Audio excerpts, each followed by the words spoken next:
Somebody in the meeting just went quiet after you said one sentence. You didn't raise your voice. You didn't glare. You said, that won't work. Here's why. And now the room feels like a bank vault. Nobody's making eye contact.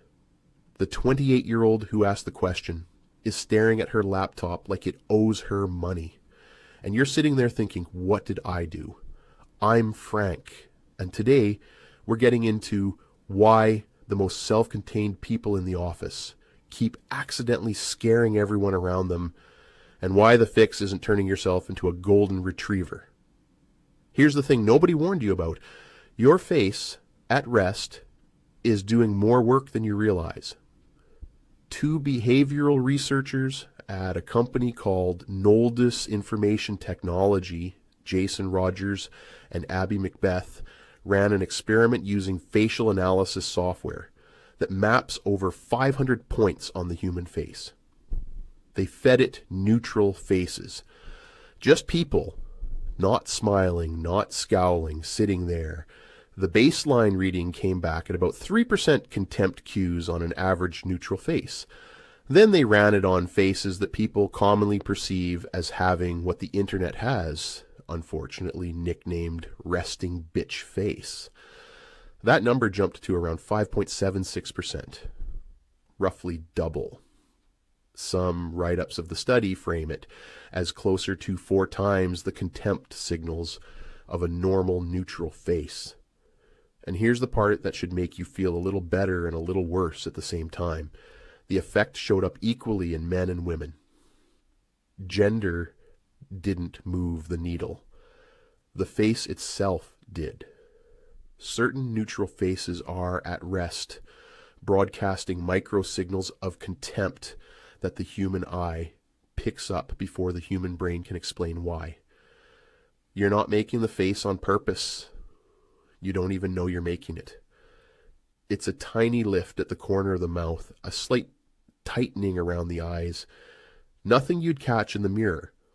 But the 24-year-old in the meeting is catching it. The barista is catching it. Your sister-in-law is catching it at Thanksgiving and telling her husband in the car that you were mad at her, and you were not mad at her. You were thinking about whether you left the garage door open. So that's lens 1. Your face is running a program you didn't install. Let's talk about what's underneath it, because the face is just the surface. There's a body of research on something clinicians call low affect. It's a fancy way of saying you don't emote much on the outside. Your inner life could be fireworks. You could be genuinely delighted, curious, entertained, and the outside registers about a 2 out of 10. And the research on this is pretty clear. Being perceived as emotionally flat is one of the strongest predictors of social rejection. People read a still face as coldness, as disinterest, as hostility even, and they pull away. Think about how that plays out. A colleague tells you about her weekend. You're actually listening. You're actually interested. You nod once. You say, that sounds like a lot. She walks away thinking you don't like her. You walk away thinking that was a nice conversation. Both of you are now operating on 2 completely different versions of the same 3 minutes. You didn't do anything. That's the wild part. You didn't insult her, ignore her, roll your eyes. You just had a face, and the face did the damage. Now let's add the third layer, because this is where it gets almost funny. There's a peer-reviewed study out of Frontiers in Psychology from 2022 on threat and expression perception. Researchers put people in an anxious or threat-prime state and then showed them faces, neutral faces, even happy faces. And the anxious viewers systematically misread those faces as more fearful or negative, more often than the non-anxious viewers, significantly more often. So picture this. You're at work, you're calm, you're regulated. You've been calm and regulated in professional settings for 30 years because you worked through the 2008 crash, the dot-com crash, and about 6 different corporate reorganizations that made your job title change on a Tuesday. You've got a resting nervous system that reads flat. Across the desk from you is someone who came up in a different economy, a different set of anxieties, a different level of ambient stress. They're already keyed up. Their threat system is running warm, and they look at your calm, still, low-effect face, and their brain literally, measurably misclassifies it as more negative than it is. You're not intimidating them. Their nervous system is intimidating them. You just happen to be standing there. Let that sit for a second. Because a lot of what gets called vibe or energy in an office is 2 nervous systems on different settings looking at each other, and one of them getting the reading wrong. Now here's where the plot thickens. Your face is only half the story. The other half is how you talk. There's a body of workplace communication research on generational styles, and one thing keeps showing up. The Forbes Coaches Council put out a piece in June 2025 on this exact split. People who came up in the workplaces of the 80s and 90s, you learned to communicate in a specific way. Direct, concise, results-driven. If you had feedback, you gave the feedback. If something wasn't going to work, you said so. You didn't wrap it in 3 compliments and a smiley emoji. You didn't schedule a sync to workshop your thoughts. You said the thing, and the meeting moved on, and everyone went back to their desks. That style got wired in because it was the style that worked. In an analog office with a paper calendar and no Slack, you didn't have infinite room to hedge. You said what you meant. Efficient. Respectful of the other person's time. That was the whole ethic. Now put that person into a flat hierarchy, feedback, friendly, collaborative framing office. Your line, that won't work. Here's why. The exact line you meant as helpful as saving everyone an hour of going down the wrong road, that line lands on a 26-year-old as an attack, because the code she was trained in expects it to sound like, I love where you're going with this, and I wonder if we've considered. You didn't say the mean version, you said the efficient version to your ear. The efficient version already counts as the polite version, because the polite version is the one that doesn't waste anyone's time. To her ear, you skipped every warmth signal she was taught to expect. She hears contempt where you were expressing respect. She hears dismissal where you were offering help. There was a piece that went around at the start of 2026, John Smalltalk on Substack, that pulled together survey data on this. 66% of employees say cross-generational communication is actively hurting business efficiency.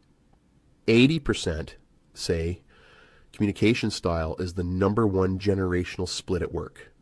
Not the tech, not the values, the style, how people talk to each other. That's the fault line.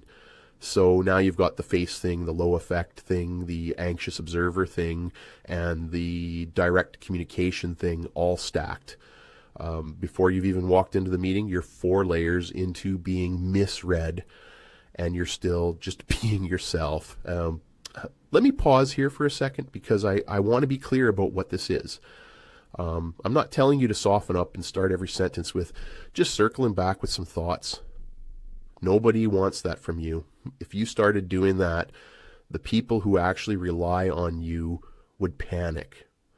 They'd think you got a diagnosis. Your competence, the thing that makes you the person everyone secretly comes to when they've got a problem they can't figure out, that competence is built out of the exact same wiring that's making the intern nervous.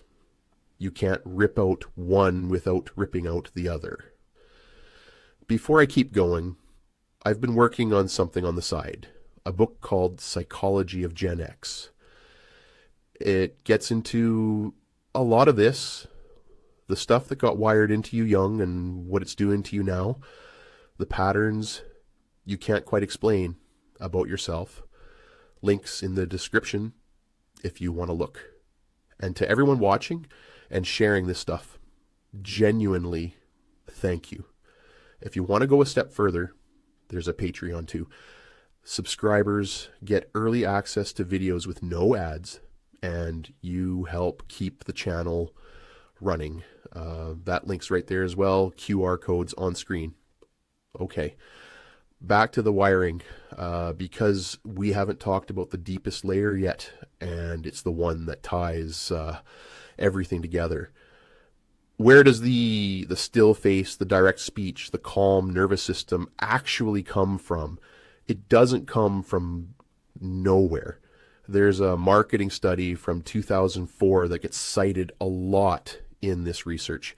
It described the generation born roughly between 1965 and 1980 as one of the least parented, least nurtured generations in American history. That's a lot to sit with. And I'm going to skip the tired routine of listing off every cliche about coming home from school. You lived it.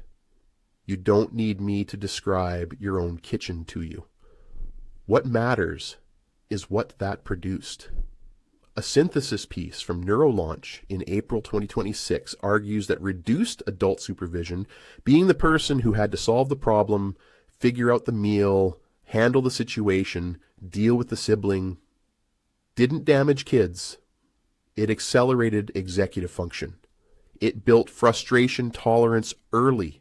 It built independent problem solving before the brain was even done cooking. And a lot of you also watched adults handle really hard things, recessions, layoffs, sudden career changes, without falling apart in front of you. So you modeled that. You learned stoic endurance the way other people learn to ride a bike. New Trader You put out a piece in February 2026 that tried to sum up the psychology of it all in a few phrases. And the phrases they landed on are worth reading slowly. High self-reliance, emotional self-containment, and this one is the killer. A deep discomfort with authority figures who hover or overmanage. Read that stack again. Self-reliance, self-containment. Discomfort with hovering. Now imagine you're a 27-year-old manager trying to check in on your report. Your report is a 52-year-old with all three of those traits maxed out. You send a, "Hey, do you have a sec to sync?" message. What you meant was, "I want to be a good manager and see how you're doing." What they hear is, an authority figure is about to hover over me for no reason. Their whole system tightens up. They write back, "What's this about?" You panic because in your training, "What's this about?" is what people say right before they quit. But they're not quitting. They just want you to get to the point so they can get back to work. You're both trying to be respectful. You're both trying to do the right thing, and neither one of you can read the other's dialect. There's one more piece of data I want to put on the table because it's the one I keep coming back to. A company called Solstin runs a large-scale psychographic data set. Their 2025 report on the traits that define this generation flagged one specifically that scored significantly higher than in younger generations. They call it stable-mindedness, not stubbornness, not rigidity, stability. The measurable trait of not being easily rattled by things that are rattling everyone else. And here's the thing about being stable-minded. It looks great from the inside. From the inside, it feels like peace. It feels like, I've seen worse, this is manageable, we'll figure it out. From the outside, it reads as unreadable. If everyone around you is spiking and you're not, you become a mystery. And humans do not like mysteries. When a person can't read another person, the brain fills in the blanks with the worst possible guess. Aloof, judging me, doesn't care. probably thinks I'm an idiot. So the exact trait that makes you the person people trust in a crisis is the trait that makes people nervous around you in normal life. That's the trap. Your superpower and your social problem are the same neuron. Now, and this is where the tone shifts a little, what do you actually do with all of this? Not much, honestly. And I mean that as a relief, not a resignation.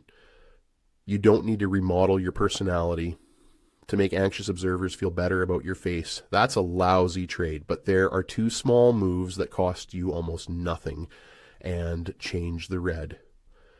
The first one is what you might call the preload.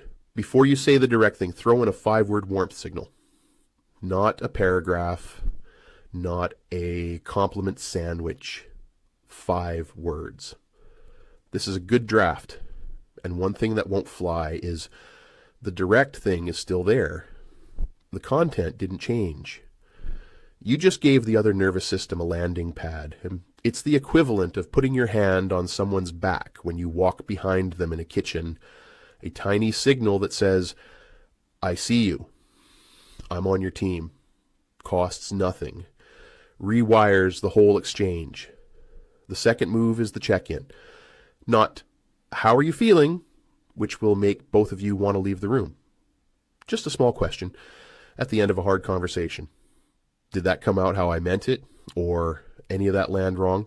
It gives the other person permission to say the thing they were going to say to their partner in the car on the way home. And once they say it to you, the misread cleanse up in about 10 seconds. Almost every time. That's it. Those are the tools. No therapy, no softening, no becoming someone else. 2 small signals that let people know the operating system underneath your face isn't the operating system they're guessing at. Because here's what this whole thing comes down to. You are running an old, quiet, extremely well-built machine, one that was assembled young out of the parts you had available. And the machine is efficient, competent, and stable. Everyone else in the building would kill to have what you have. They just can't tell they're standing next to it because it doesn't make any noise. Your face, your reserve, your directness, none of that is the problem. The gap between what you're broadcasting and what people are receiving is where the whole story lives.